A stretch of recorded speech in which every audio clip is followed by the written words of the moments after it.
Hi everyone, so here is Moonlight Soul and my co-host Marisa from Growing the Flow, and we are here to present you Stars and Cards episode number 11. Welcome back, Marisa.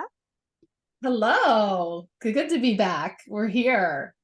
We've At the made it end, almost all the way through Scorpio season, right? right. By the time you are guys watching this, it is already Sagittarius season, but we met on the last day of Scorpio season to Yeah.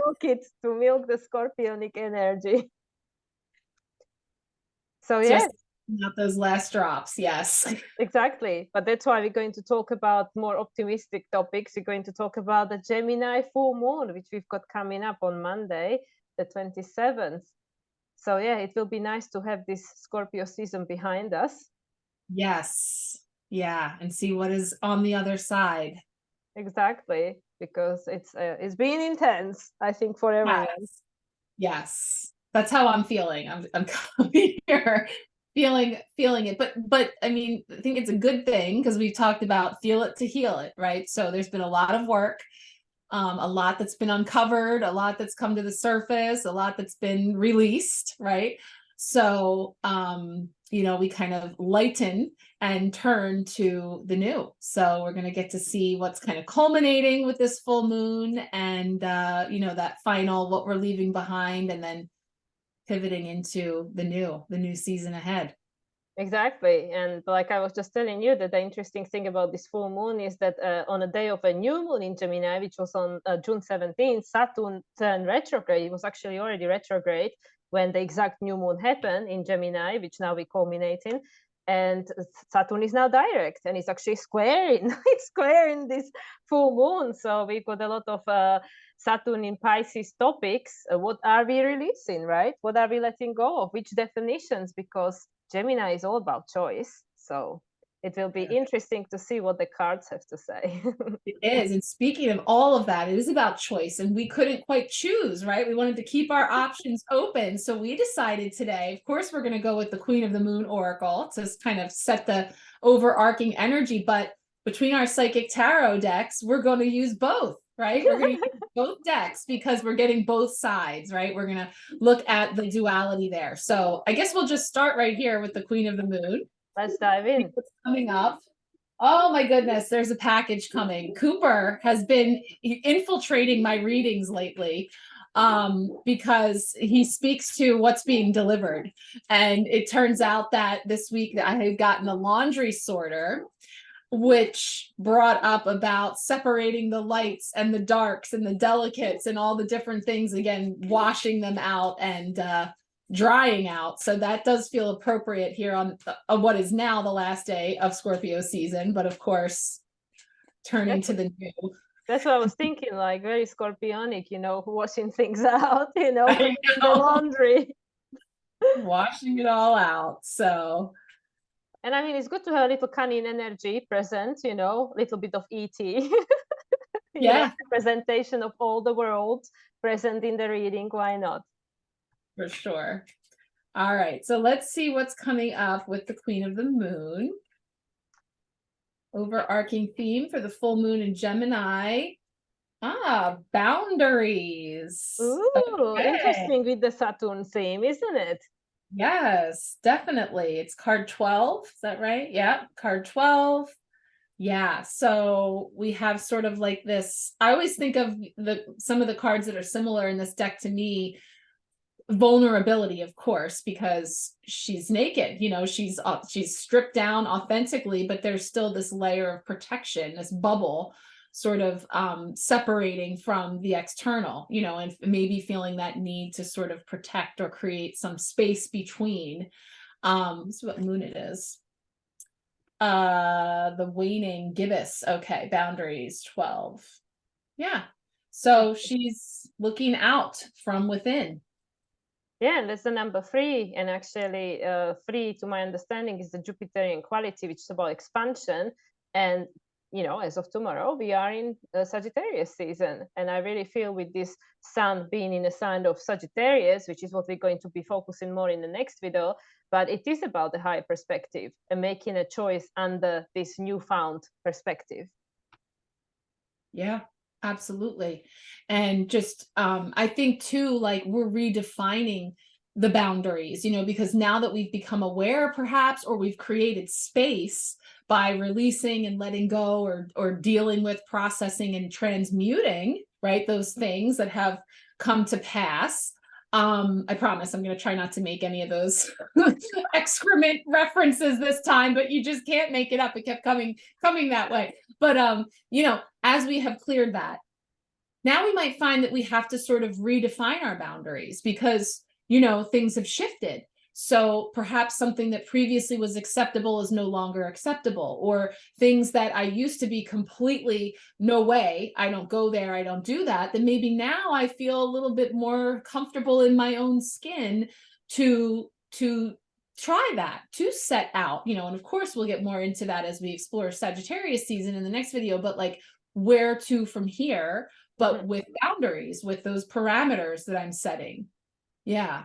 Absolutely. And I really feel that with all these things that came to the surface during Scorpio season, and all this deep introspection that we were, you know, voluntarily or involuntarily being thrown into, I 100% agree that it gives you a completely new way of looking at things, because also Scorpio comes as a pair with Taurus. And I always say to people that when your value has risen, your value as who you are, it's much easier to put a boundary, because Taurus and Capricorn, they trine each other. So through all this introspection and this process of transmutation, death and rebirth, that's going to have an impact on the Taurus, which is your self-worth, self-love, your sense of value, all that kind of things. And that is connected to boundaries, because, you know, the more we value ourselves, the easier it becomes to set strong boundaries. And I feel that that's why this Scorpio season was so potent, because it took us to the darkest depths of potentially our, you know, like shadows or fears or whatever needed to be looked at, whatever needed our light to shine onto. And it is helpful for this boundaries making, because between Scorpio and Capricorn, there is a sextile. So they do support each other. Yeah. Yeah, I definitely see that, because like the goalposts have moved, you know, it's like the game has leveled up, or things have changed. And so too will the boundaries. And so too will that old version of me, those skins that I have shed, again, because she's sitting here so vulnerable, like authentic. Naturally, those things will evolve too. The mantra here with this card says, I can say yes or no with authenticity and clarity. That's another thing. There's clarity here. She's in this bubble, but it's clear. We can see in, see out. There's transparency, right? There's transparency. And I feel like you're saying, you know, when we embrace our self-worth and acknowledge that which was there all along, that maybe we couldn't see or get to because of those dense layers that we've been working to shed, that now that we have this new clarity and we're seeing things that way, then we step into that authenticity and that power to say yes or no. Maybe something I used to say yes, I say no now, or vice versa. Yeah, and always like, you know, because we're just coming out of the Scorpio season, Scorpio is part of the grand fixed cross, you know, so Scorpio in itself always communicates with Taurus on one end, Aquarius on the other end, and of course we have the opposition to Scorpio Taurus opposition, and then we have Leo and Aquarius from each side making the square, so that creates the grand fixed cross.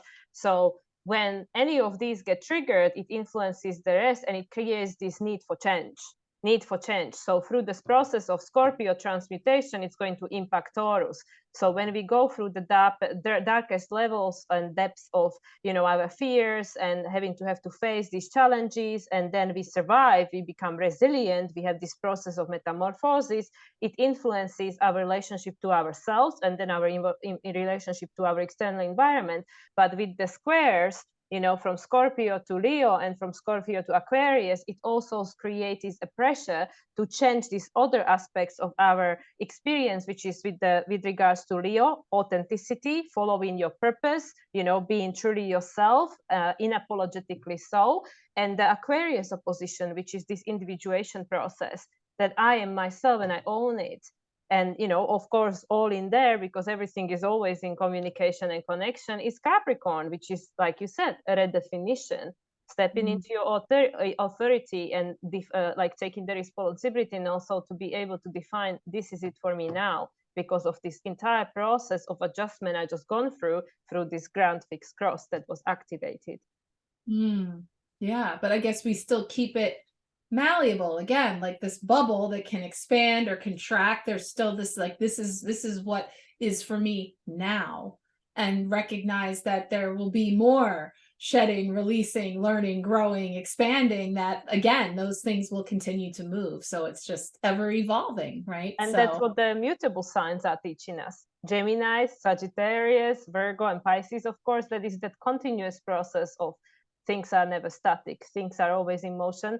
And Scorpio theme, the main Scorpio theme was about the law of impermanence. Nothing will ever stays like this forever, which is why it's like kind of like paradoxical. We want to attach to something, but there is that knowing that no matter how hard you hold on to it, it will never last forever, because it's not meant to. Not to burst your bubble, but yeah, that's exactly. Life. That's full of life. Well, let's get our storyboard up here. So we usually start with 3 cards, but we're going to keep it, we want balance on both sides. We'll do 4. And knowing that these tend to tell a story, we're sort of thinking about what to know, to do and be, but also what more to see into beyond here, right? Or best advice or guidance for us with this full moon in Gemini. So we're going to take 2 cards from each deck. Yeah, I'm excited. I know. Because we could get 2 of the same card, or... Yeah, that would be interesting, like a double prominence. Yes, that's always definitely underscoring a message when that happens. Okay. Oh, yes. Ooh, here we go. Tower straight away. Tower. Oh, well. Okay. And I guess I'll just pick from the same deck 2 in a row, and then we'll do the other 2. Yeah, let's do that. Let's go with, yeah. Tower disruption. Oop, that one popped out. Oh, wow. There we go. The Emperor, right? Major. So we got 2 major arcana cards there. And now we're going to go to the Psychic Tarot for the heart for the other side. See what wants to come forward. To know, do, be, and where to from here. Okay. 3 of Cups. Share the love. That's actually one of the cards that came up for this week. It was yesterday's card, setting the tone for our week. Let's see what's coming up to round it out.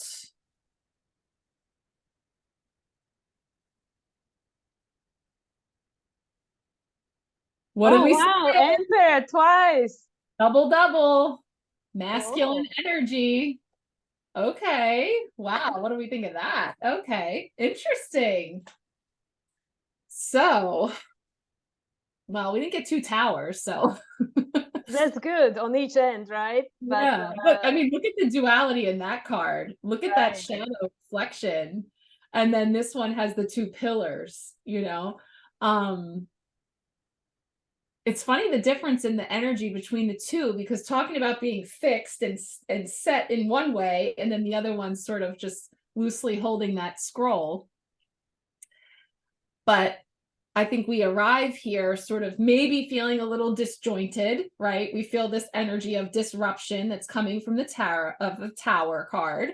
But again, the arms are bound. There's this closed, you know, which can also be protective, you know, because we're all perhaps coming from a place of really withdrawing in, going in and kind of buckling down, or feeling the need to sort of get grounded, really, just because of all this water, emotion, you know, everything being in the sludge of it all. So knowing that we're sort of coming into this lunation, like I'm feeling like that disjointed, like all that, putting the pieces back together again, like that kind of a thing. But we're reordering them for the new, right? So this was about those boundaries and those lines that are moving and staying malleable, but, you know, being redefined and reset in that energy as we see it there. But it's definitely been enlightening. You know, there's this energy of what's coming in over the crown, that is something that has kind of shook us or set us in motion onto a particular path of healing. And also, you know, what do we do now with all of that as we go out, which these two are interesting because there's a very methodical, strategic way that one might set out with the Emperor energy. So I don't know, I want to see what you think about the Tower, but well, I think it's still like, and a kind of like, it reminds me the after effects, of course, of the past lunations, where in both of them, Uranus was very highly active. And of course, the Tower is very like a Uranian flavor, right? Like something unexpected, you know, something that's going to shook you up. And I really feel that, you know, it's this after effects of the Scorpio season that a lot of people have been shaken up. I know for many people, there might have been unexpected losses, you know, with the Scorpionic season. Like it's usually the time of the year where, you know, things happen unexpectedly.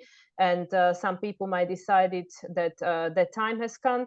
But anyway, without going too much into that, there might have been a lot of things that took place, whether it was on a physical realm for you or energetical, psychological, spiritual, whichever realm. I know even for us, this is definitely taken place, you know, in the different forms, again, for you and different forms for me. But there have been a lot of unexpected things taking place that are dismantling the reality, the status quo, you know, the experience we were having until that point, and now things are kind of like, okay, where do we go from here? So I feel with this Tower, it's kind of like just reminding us that, okay, well, you know, things kind of got disrupted during the Scorpio season from one way or another.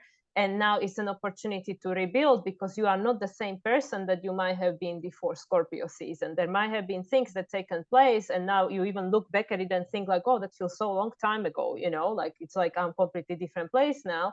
And that's why I feel with this double Aries Emperor energy, even though the energy of the cards is slightly different, is telling us about, okay, now what we're gonna do with what we know. And I feel it so resonate with what I was talking about in my weekly for the astrology, because we have these squares to Saturn, you know, both Mars and Sun, as soon as they're moving into Pisces. For Sun, that's tomorrow on the 22nd, and Mars is on a Friday. Both of them, the day later, they make a square to Saturn. And this is very interesting because it's from the sign of Sagittarius, which is, again, now that you know something you didn't know before, how is that going to impact your matrix, the reality of what you experienced prior to that moment? So that's, I feel that Tower, it's very exact for the energy of these squares. And as we mentioned at the beginning, Saturn is squaring this full moon in Gemini. So I think it's very valid, the Tower energy. Yeah, and significant, like to your point, you know, because it's big, like Saturn, but we have this energy of, you know, big things that were shook up, big shakeups, big changes, things that, you know, we're all coming through from Scorpio season. And one of the things this is reminding me of, and kind of with the energy of the four, with the Emperor, is, you know, the game Jenga that has all the pieces that you make a tower with, right? And it's like you have to pull out, like extract a piece from somewhere at the bottom without toppling it over. And there's this, you know, I always think of chess, you know, there's other versions of the Emperor that brilliantly have like a chess piece or something that really speak to the methodical, strategic energy of the Emperor, that, you know, yes, now that things have been shook up and I have this tower of, you know, it's been set on a particular foundation and it was built a particular way. And now, you know, different degrees of awarenesses have come about because of, you know, what can no longer stand. It's like really having to go in there and like extract those pieces that are no longer supporting the foundation, and then either replacing or repairing those things through the healing, through the work, through the, you know, what is it that, and it's interesting too, repair, because we didn't say anything yet about this minor card, but look at, if you see on the heart, you can actually see the crack, you know, that's like, it reminds me of like the kintsugi, you know, the Japanese art. We've talked about that before with the gold paint, repairing something that's been broken, that, you know, these disjointed parts or broken pieces or things that have been extracted getting kind of replaced, but in this like strategic way of like really thinking about now, you know, okay, so now that this has been revealed or this has come to the surface and I've faced this and I've seen this and I'm realigning my boundaries and figuring out, you know, moving those things around, leaning into some of the strengths of the Emperor energy to, you know, make those moves with a degree of thoughtful energy. You know, like a lot of times we're talking about feeling it and using our intuition. This is much more like logic and strategic and much more like making a plan, having some sort of a plan in place. And yet I would say not to be too fixed on that plan, not to be too, you know, ramming your head in with the Aries energy of, you know, it has to be this way or no way, like a degree of flexibility. But we might feel, some people might be like clinging to things because it does feel ungrounding and unsettling, you know, that these pieces have shifted and that these things are moving around.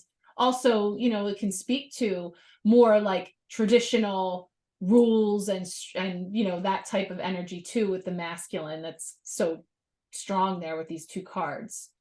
Yeah, and I really feel because obviously the number 4 is the number of Saturn, which is the number of stability. And you know, it's interesting that you mentioned the Jenga, because the Tower card looks exactly like that. Yeah, Oh, it's like taking the pieces, you know, the build blocks and stuff like that. And I really feel, because even the Queen of the Moon, like boundaries, that's like one of the Saturn signature, Capricornian signature is about boundaries. So I feel with this minor card, that is actually telling us, it's the card of rejoicing, right? Like in the traditional tarot, the 3 women are rejoicing. So I feel it's just like what we were previously talking about, that when there is this like unexpected moment in your life, you know, we are usually being taken within, because if everything around us crumbles, then what else can you do? You know, most of the time, those are the moments in our life and something really challenging is taking place, that we withdraw, we don't go within, we go like soul searching in a sense. So to me, the 3 of Cups is the reconnection with your heart, is reconnection with yourself, because usually, and that's again what came to me when I was making my videos, that usually it's been through the hardest historical moment of human history, like the great wars and these kind of things, where people came together, where really that awoken that humanitarian, compassionate aspect of human nature. So to me, it feels that, okay, there are a lot of challenging situations going on, you know, in individual and collective. And in a sense, this is an opportunity for us to come back to our heart. You know, there is no coincidence that there is a heart on a picture, because yes, it might be cracked, it might be hurt, it might be all this, but, you know, in order to start building the new, you know, with this Aries quality, with this Emperor, like, yes, we need to know where we're coming from to be able to rebuild something different.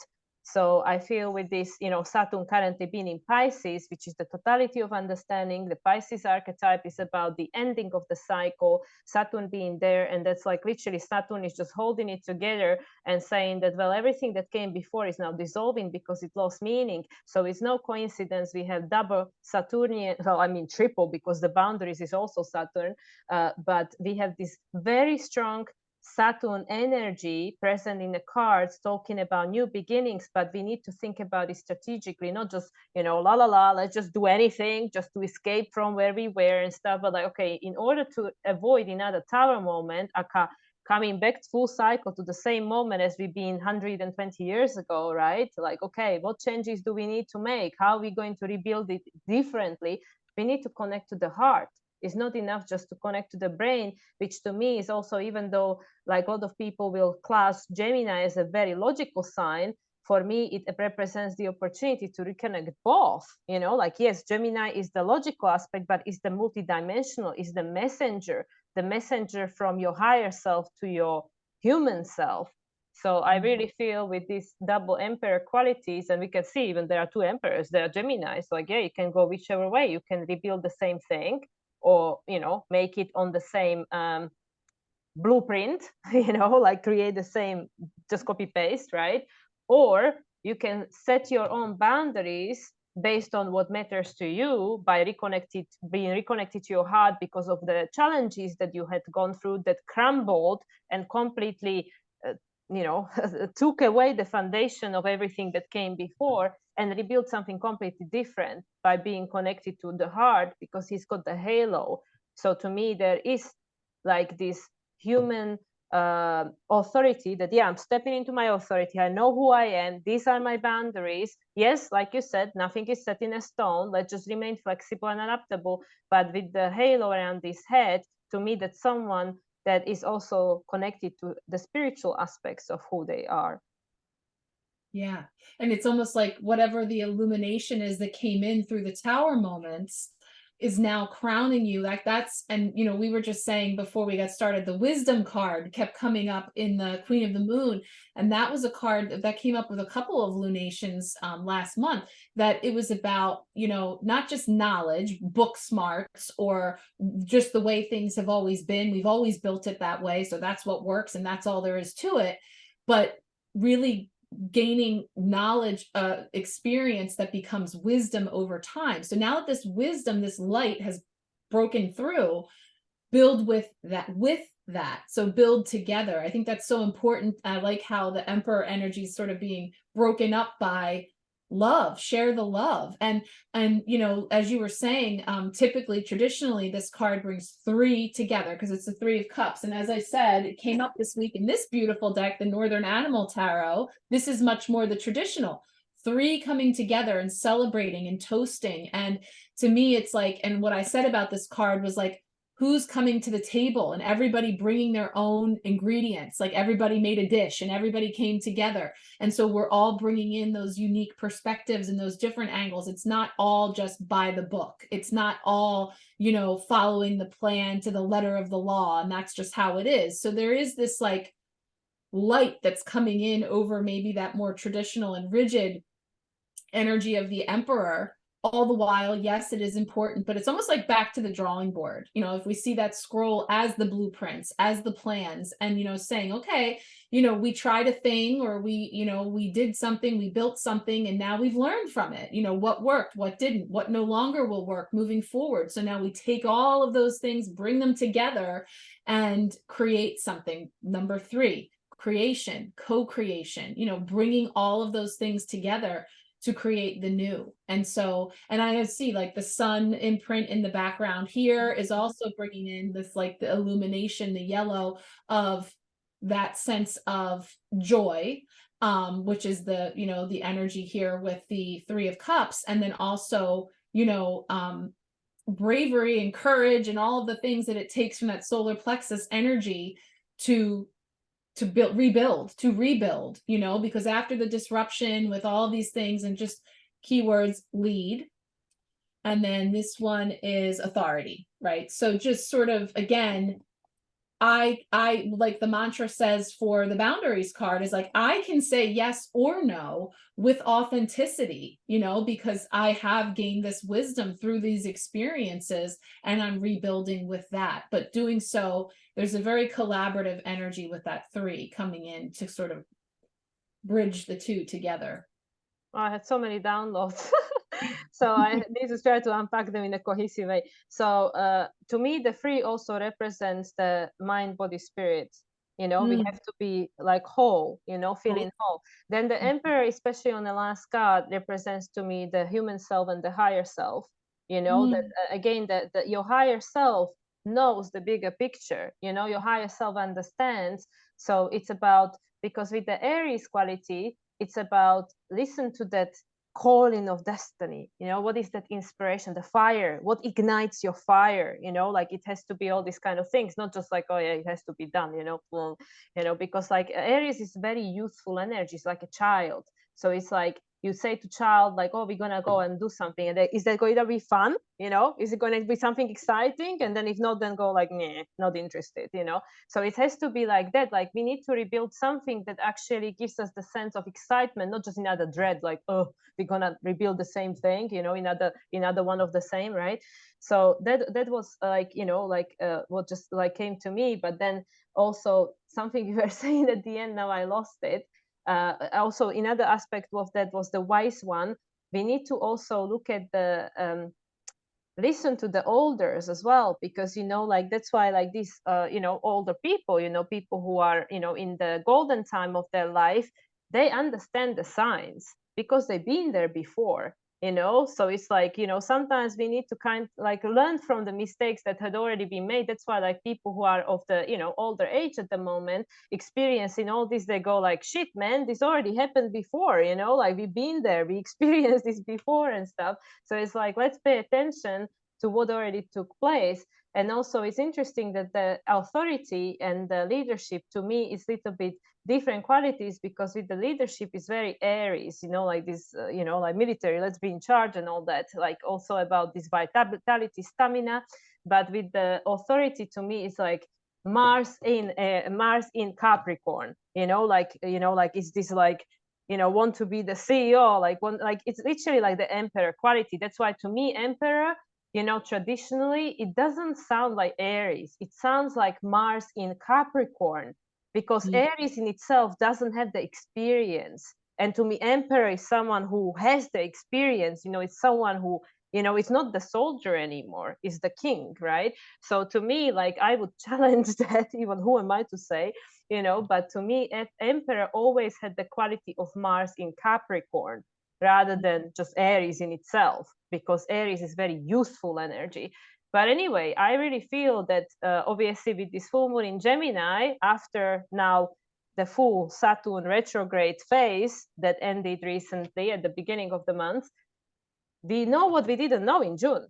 And now we have the opportunity to make a new choice, a different choice that actually would be more in alignment with our higher self, with the purpose and meaning that we came here to experience and put into the manifestation. And then which step forward we're going to make from here, because with all this Piscean energy that is present, the old is dissolving. So we have like just like you said, we have an opportunity to create a clean slate. And yeah, and the last thing I want to say that came to me as a download is, because of the Mars in Capricorn energy that I'm tapping into, we need to kind of I don't know why, but I'm thinking maybe we'll have more idea about all of this in January, because during the new moon in Capricorn, Mars will be in Capricorn. Mars is moving into Capricorn on January 4th, right? Because it's in Sagittarius as of Friday this week. So Mars will be in Capricorn as of January 4th, I believe. So during the new moon in Capricorn, which will take place on January 11th, 11/1, Mars, to my understanding, will be in Capricorn. So maybe we will have much more clarity with regards to what we are beginning to create in January. Yeah, I like that. And also the 4th, it's on the 4th and we have the double fours, it is pointing to that date. Yeah, I totally am resonating with what you're saying. And that's such an interesting observation about the emperor, because it's so true. It's a mature energy. And it's like father knows best, even like just being the authority. But again, when that's in shadow, it can be overexerting, or it can even get sloppy because it believes that it knows all and closes off to learning anything from anything from the past, but also looking toward the future and seeing, well, what can we take with us, and what's just no longer going to fit, Jenga piece, like there's no getting that back in, kind of a thing. So there's definitely this rearranging of all the parts, but I think it's so important to see that a blend of the two, both sides are necessary, to bring both to the table and to build from there. Yeah, because to me, that's literally what you just described. The shadow is Mars in Aries. To have all this stamina, know it all, it's great because you have all this excitement, but you don't have the experience. You are not the mature, you don't have the maturity of the Capricorn. So that's why I would really challenge that with regards to tarot. I would say Emperor is not just Aries.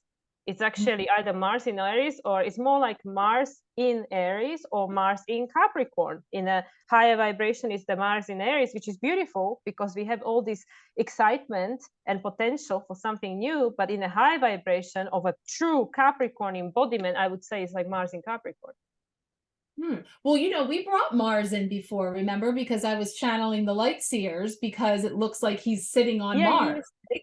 And I bet you that that's part of the flavor that's in there, because that's the one where he's holding the chess piece, and he's not that old. He's a guy. He's mature looking, but he's not you know, quite that old, you know, let's say, but mature. But yeah, there's definitely that energy too with Mars in there, and in that fire, and but also like that potential for just kind of being hot-headed too, or it's kind of all in the head. And that's the key, is we drop into the heart and share the love and open up. It's not a fisted grip, it's an open hand, open heart. And so bringing that into the mix as well for what we're building. Yeah, and in the age of Aquarius, you know, which is what we are entering into, it is it's not going to be about this one leader on the top of the pyramid, just like it's been in the Pisces age, where everybody's just going to look up to, bow to, listen to, and okay, I do exactly what I'm told. It's about you becoming your own leader. There could be someone you respect that will guide you, but you have to become your own leader, your own authority. And that's why I feel like, you know, with this Emperor on the last card, you know, having the higher self behind him, you are your own authority. Doesn't mean that you know it all, and there is no one that knows more than you do in this physical body, right? But it's no longer going to be going further into Age of Aquarius with regards to, okay, you are the king, I just listen to you, my opinion doesn't matter, but also all the responsibility is on you and nothing is my fault. So this is where the maturity comes in, that yeah, everything has, you know, pros and cons. Like, yeah, you are your leader, you are your authority, but you have to take the responsibility for your action. So that's why I feel with this Saturn making the square to this Gemini full moon, yes, we have the opportunity to make a new choice. Do you want to go with the old paradigm where you look up to someone else, but then if something goes wrong, because they're also just a human, you put all the blame on them, or you actually step into your own authority where you create the reality you want to experience, but then you have to take a responsibility for what you're creating. But you also have the option to change it, because like you said, it's the mutable energy. There is a continuous change, because that's the only thing that's set. You know, what is this? The only thing that's guaranteed in life is the change. Yeah, it's change. That's right. I flipped over the deck, and I feel like the perfect summary of these cards, and of course it's also a 4, was on the bottom of the pack. Literally the two keywords, joy and stability, right? So this is exactly, these cards right here say this, and this is the 4 of Wands. So again, it's what we're creating, the new, which is, and it's bringing in that stability and structure of the 4, but also the joy, right? We need to bring in the joy, which is to say, again, like, we're creating from a heart-centered place. We're creating from a place that, like, yes, it's important for us to have the framework, which is what the 4 of Wands would say. But, and so there's stability there, there's structure there, there's, you know, logical thought, but then there's also this yellow. I'm just feeling all that. And the rings, you know, it's like, that's one piece of the Jenga tower, but there's all these, and again with the higher self and the wisdom that comes in from that. It was just funny because I looked and I was like, oh my gosh, it's like the perfect summary of what this energy is telling us: joy and stability as we move forward. And it looks like 𝗰𝗂𝗶𝗄𝗆𝐵𝑖𝑠, the 2 biggest circle, and then from that you have the third one, because 1 and 1 make 3. 1 and 1 makes 3, right? Because there is the birth of something new. So you have the 𝗰𝗂𝗶𝗄𝗆𝐵𝑖𝑠, the 2 coming together and creating the new energy. And yeah, 1 and 1 makes 3. Yeah. So I feel like that's sort of setting our framework for moving into the new, for sure. Yeah. So what choice are we going to make now that we have the knowledge we didn't possess 6 months ago, before Saturn turned retrograde? Its first retrograde in Pisces, and it went all the way to the 0 degrees with that. So now we redoing that. Yeah. No wonder we feel like that now. You're like, oh my God, everything is gone, no stability anymore. But yeah, it's fascinating, all this force coming up. Yeah. Yeah. But that's the restructuring to me, you know, the 4 legs of the chair, the 4 legs of the table. And again, something's been knocked out, something's been disrupted. So we have an opportunity to repair or replace what has been disrupted or what has come down. And we replace it with an upgrade. It's an upgrade. You know, we've been upgrading through this process, leveling up. So I feel like, you know, with the wisdom that we have gleaned and with what we know now, taking those newly acquired tools and creating from that place. And that's why we had to go through this Scorpio season. Yeah. To shed some of the old. Yes. Through the wash cycle we go. Yeah. And through the toilet, yes. Yeah. Flushing it away. So exactly. yeah. So I think that's pretty clear what this Gemini full moon is trying to tell us about the choices we have the opportunity to make. Yeah. I feel like, you know, it's giving us a sense again, it's a full moon. So hopefully there's some more illumination to come, some more awarenesses that are coming forward so that, you know, again, I feel then that kind of pivots into where we're going from here, you know, the new journey ahead. Yeah, and I mean, the rule of Mercury is in Sagittarius, and it's preparing for his next retrograde in Capricorn. And it's going to go retrograde in Capricorn, but then it will go back into Sagittarius. So I feel that there is definitely some continuation of this story with regards to the high perspective. To be continued. Absolutely. Cool. So I think we maxed out this one. How do you feel? Anything else you wish to add? Yeah, no, I feel good. I feel like we have some framework here to move forward. So I'm anxious to move forward with into Sagittarius video. Yes. Cool. So what new offerings can you offer us, Marisa? Oh my goodness. So we're getting ready to gear up for the December empowerment pack. So we'll be kicking off December, which is a great month to close it all out, wrap it all up, and prepare to pivot into the new calendar year. So the empowerment pack is a great way to come along, and I'm going to be having a number of holiday offerings, gift certificates, and I have a really cool special reading I love to do. It's the 2024 year ahead spread. So that is a 24 card massive reading that takes a look for you through your whole year ahead. Oracle cards, tarot cards, bringing in supporting elements for the new year. So those are probably my big hitters that are happening for the rest of this year. Yeah, and I mean, like I'm already in it because it's super affordable and it's very comprehensive, and it will literally support you on your journey for the entire year, because Marisa will pull a unique card just for you for the entire year ahead. And what came to me, like when you were saying about your offerings and you mentioned the wrap up, I remember in our last video with the wrap up of Scorpio season, and we said we were tapping into the fact that we feel that 2023 is gone, you know, with November it's over. And now I understand why, because the first lunation we have, like, you know, I mean, it's still in November, but just about to move into December, is this one that says about the choice, which is saying like, yeah, this year is gone. You now have to choose what you want the next year to be about. So I thought it's so perfect, you know, and also with having this offering available to people, because now you can make the choice. What would you like to experience in the next year? So I think that's perfect. Cool. Awesome. So yeah, and for readings with me, you can find me on my website, moonlightsoul369.com, and yeah, we can chat if you would like any guidance with regards to your astrology. So awesome. Thank you, Marisa. It's a pleasure as always, and yeah, we'll see you for the next one. Bye, everyone.